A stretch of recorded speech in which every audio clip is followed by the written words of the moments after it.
मराठी भाषेमध्ये आणि, व, किंवा, अथवा हे शब्द सामान्यतः टिमटिम म्हणून वापरले जातात.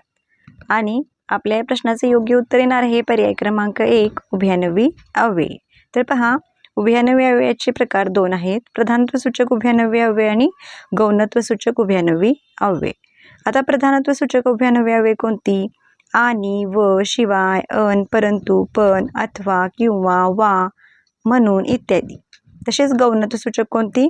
कारण, की, म्हणजे, म्हणून, जरी, तरी, जर, तर इत्यादी काय आहेत? ही गौणत्वसूचक उभयान्वयी अव्यये आहेत. नेक्स्ट पहा, खालीलपैकी अव्ययीभाव समासाचे उदाहरण कोणते?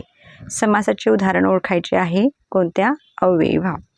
अव्ययीभाव समासामध्ये पहिल्या पदाला महत्त्व असते. कोणत्या पदाला महत्त्व असते?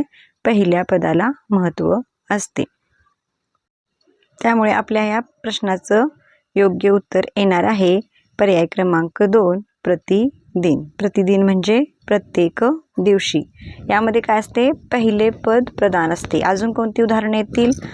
आजन्म, नंतर आजन्म, प्रतिवर्ष, आमरण, घडोघडी, गावोगाव, यथाशक्ती ही सर्व अव्ययीभाव समासाची काय आहेत? उदाहरणे आहेत. पुढचा प्रश्न पाहूयात. मी आज शाळेत जाणार आहे या वाक्याचा प्रकार कोणता होईल? तर पहा, साधं सरळ वाक्य आहे. हे विधानार्थी वाक्य आहे. पर्याय क्रमांक 2 हे याचे योग्य उत्तर आहे. पुढचा प्रश्न पाहूयात. 2 शब्द किंवा अधिक शब्द अथवा 2 किंवा अधिक वाक्य जोडणाऱ्या अविकारी शब्दाला टिमटिम असे म्हणतात असं म्हटलेलं आहे. आणि त्यासाठी पर्याय आहेत उभयान्वयी अव्यय, शब्दयोगी अव्यय, समास आणि संधी. पहा, या प्रश्नाचे उत्तर येणार आहे पर्याय क्रमांक, पहा काय येणार उत्तर सांगा. पर्याय क्रमांक 1 उभयान्वयी अव्यय. कारण 2 शब्द किंवा 2 वाक्य जोडणाऱ्या अविकारी शब्दाला काय म्हणतात? उभयान्वयी अव्यय असे म्हणतात. नेक्स्ट पाहूयात. आहे मनोहर तरी हे पुस्तक कोणत्या प्रकारचे आहे? कविता, संग्रह, आत्मकथन, कादंबरी की प्रवास वर्णन? आणि हे पुस्तक आहे पहा, आत्मकथन आहे, सुनीता देशपांडे यांचं. ज्या शब्दावर लिंग, वचन, विभक्ती यांचा परिणाम होऊन त्यांच्यात बदल होतो अशा शब्दांना काय म्हणतात? तर पहा, ज्या शब्दावर लिंग, वचन, विभक्ती यानुसार काय होतो? बदल होतो अशा शब्दांना म्हणतात विकारी शब्द. पर्याय क्रमांक 2 हे याचे काय आहे? योग्य उत्तर आहे. नेक्स्ट पाहूयात. मराठी भाषेचा अभिजात दर्जा शोधण्यासाठी टिमटिम यांच्या अध्यक्षतेखाली समिती नेमण्यात आली. आणि या प्रश्नाचं योग्य उत्तर येणार आहे रंगनाथ पठारे. पर्याय क्रमांक 4.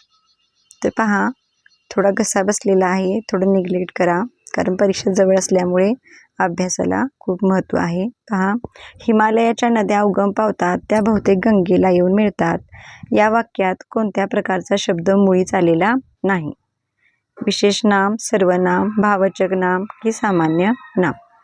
तर दिलेल्या बघा पर्यायापैकी जो हिमालय आहे हे काय आहे? विशेष नाम आहे. नंतर जे नदी आहे ते काय आहे? सामान्य नाम आहे. ज्या आहे ते सर्वनाम आहे. तर आलेलं काय नाही आहे? भाववाचक नाम आलेले नाही. पर्याय क्रमांक 3. त्यामुळे याचं योग्य उत्तर येणार आहे. नेक्स्ट पहा, अधोमुख या शब्दाचा विरोधार्थी शब्द ओळखा. अधोमुख या शब्दाचा काय करायचा आहे? विरोधार्थी शब्द ओळखायचा आहे. अधोमुख म्हणजे खाली मुख म्हणजे खाली तोंड केलेला, आणि त्याच्या विरोधार्थी येणार आहे काय? ऊर्ध्वमुख. काय येणार आहे?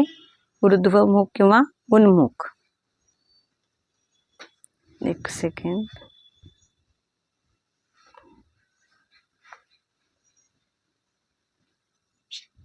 पहा, काय येणार आहे?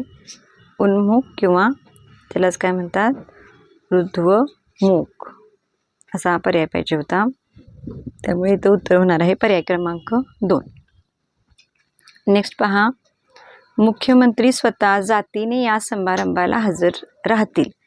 तर याच्यात काय ओळखायचं आहे? स्वतः हे कोणत्या प्रकारचे सर्वनाम आहे हे ओळखायचं आहे. तर पहा इथं स्वतःला काय केलेलं आहे, अंडरलाईन केलेलं आहे असं समजूया तिथं. त्यामुळे याचं योग्य उत्तर येणार आहे काय सांगा, आत्मवाचक सर्वनाम पर्याय क्रमांक 4. पर्याय क्रमांक 4.